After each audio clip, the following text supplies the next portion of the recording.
Hello students, welcome to the new session of information practices। तो सबसे पहले मैं आप सबको आपकी 11th क्लास के रिजल्ट्स के लिए कॉन्ग्रेचुलेट करना चाहूंगी। आप सबका अच्छा रिजल्ट आया, आप सब 12th क्लास में पहुंच गए हैं। तो 12वीं का सिलेबस स्टार्ट करते हैं। 12वीं का सिलेबस स्टार्ट करने से पहले मैं आपको 12th के सिलेबस के बारे में इंफॉर्मेशन देना चाहती हूँ कि हमने पढ़ना क्या है और कैसे कैसे पढ़ना है। ठीक है, तो सिलेबस स्टार्ट करेंगे। जो आपका पेपर है 12th क्लास का वो टोटल 100 मार्क्स का होगा। ठीक है, 100 मार्क्स टोटल है। टोटल में मतलब के पूरा पेपर जो है आपका 100 मार्क्स का होगा, जिसमें पेपर को दो भागों में बांटा गया है। एक है थ्योरी, ठीक है, जिसमें आपको क्वेश्चन पेपर दिया जाएगा। आपका थ्योरी का पेपर होगा जो आपका 70 मार्क्स का होगा। दूसरा होगा आपका प्रैक्टिकल्स जो कि आपका 30 मार्क्स का होगा। ठीक है, अब प्रैक्टिकल्स जो है वो भी आपको दो हिस्सों में बांटे गए हैं। एक इंटरनल असेसमेंट है जो 10 नंबर की होगी और एक एक्सटर्नल असेसमेंट है जो कि 20 मार्क्स की होगी। ठीक है, अब जो 20 मार्क्स की एक्सटर्नल असेसमेंट है उसमें आपके दो मतलब दो प्रैक्टिकल्स हैं। मेन प्रोग्रामिंग लैंग्वेज जिसमें एक है पाइथन के प्रैक्टिकल्स आपको करने हैं और एक एसक्यूएल की क्वेरीज करनी है। ठीक है, और आपको एक बात का बता दूं, याद रखेंगे कि याद ध्यान रखने वाली बात ये है कि आपके जो पेपर हैं आपको दोनों पास करना जरूरी है। थ्योरी भी अलग से पास करनी है और प्रैक्टिकल्स भी अलग से पास करना जरूरी है। और प्रैक्टिकल्स में भी इंटरनल असेसमेंट को अलग से पास करना है, एक्सटर्नल को अलग से पास करना है। ठीक है, यानी कि 10 में से आपको 4 नंबर मिनिमम चाहिए ही चाहिए पास होने को, और 20 में से आपको जो है 7 नंबर जो है वो चाहिए।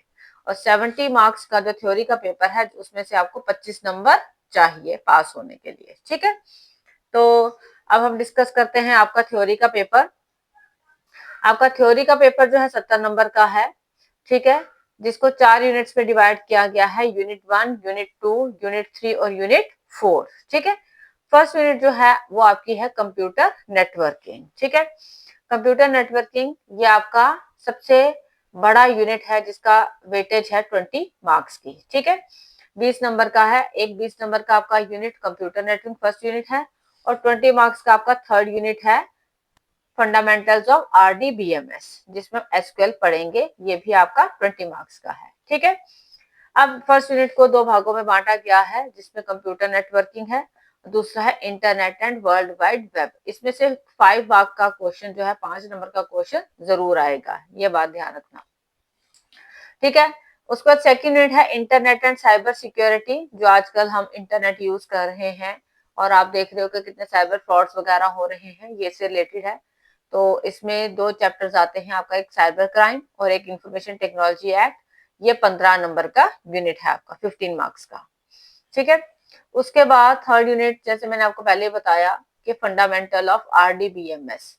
आरडीबीएमएस क्या है? रिलेशनल डेटाबेस मैनेजमेंट सिस्टम, जिसको हम एसक्यूएल भी कह सकते हैं। ये यूनिट भी आपका 20 नंबर का है। ठीक है, इसके अंदर 3 चैप्टर्स हैं। एक है फंडामेंटल्स ऑफ डीबीएमएस। डीबीएमएस मतलब डेटाबेस मैनेजमेंट सिस्टम, इसके फंडामेंटल्स यानी कि बेसिक्स पढ़ने हैं आपको। सेकंड चैप्टर है इसमें स्ट्रक्चर्ड क्वेरी लैंग्वेज यानी कि एसक्यूएल। इसमें क्वेरीज पढ़नी है आपने स्ट्रक्चर एसक्यूएल की। टेबल बनाएंगे, यहाँ पर हम टेबल्स को अल्टर करेंगे, टेबल को मॉडिफाई करेंगे, एडिशन करेंगे, डिलीशन करेंगे। हम डेटाबेस कैसे तैयार करते हैं ये सारा कुछ हम इसमें सीखेंगे।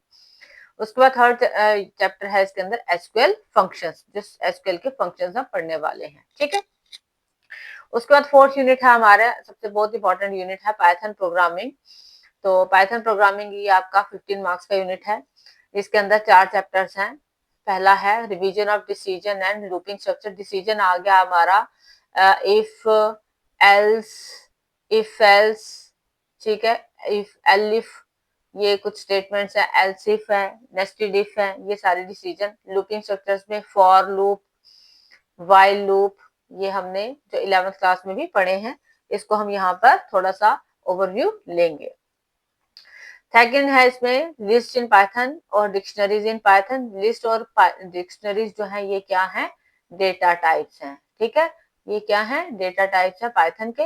इनको हमने यहाँ पर डिटेल में पढ़ना है कि हमने लिस्ट कैसे क्रिएट कैसे करनी है, डिलीट कैसे करनी है, इंडेक्सिंग कैसे करनी है, स्लाइसिंग कैसे करनी है, डिक्शनरीज कैसे बनानी है, उनको अपेंड कैसे करना है, की वैल्यू क्या होते हैं, ये सारा कुछ हमने लिस्ट और डिक्शनरीज में सीखना है। ठीक है, इनके आपके प्रैक्टिकल्स भी होंगे।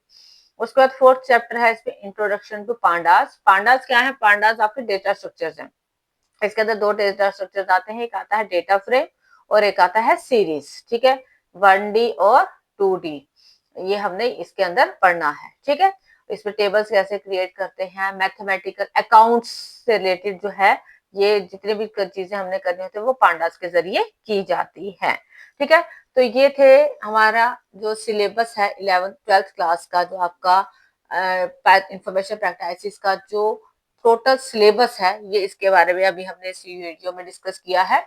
अगर आपको वीडियो अच्छा लगा तो इसको लाइक शेयर जरूर करें। दूसरा, आपने इस वीडियो को देखना है, समझना है। ये तो सिर्फ सिंपल सिलेबस है, इसके बाद आपको मैं चैप्टर वाइज जो है, टॉपिक वाइज वीडियोस जो है वो आपको शेयर करूंगी। आपको मैं यूट्यूब लिंक दे दूंगी, मैं अपने यूट्यूब चैनल पे ये वीडियोस अपलोड कर दूंगी और आप जो है वहां पर आप उसको अपने वीडियो को देख सकते हो। ठीक है, मैं ही आपको पढ़ा रही हूँ, आपने ये नहीं सोचना है कि हमें कोई और पढ़ा रहा है, आपकी शिवाली मैम ही आपको पढ़ा रही है। ठीक है, तो आपने वो वीडियोस देखने हैं, आपको अगर समझ आएगा तो अच्छी बात है, नहीं समझ आता है, कोई भी प्रॉब्लम है तो आप मुझे डायरेक्टली कॉल कर सकते हो। ठीक है, तो आज के लिए इतना रखते हैं। Thank you so much.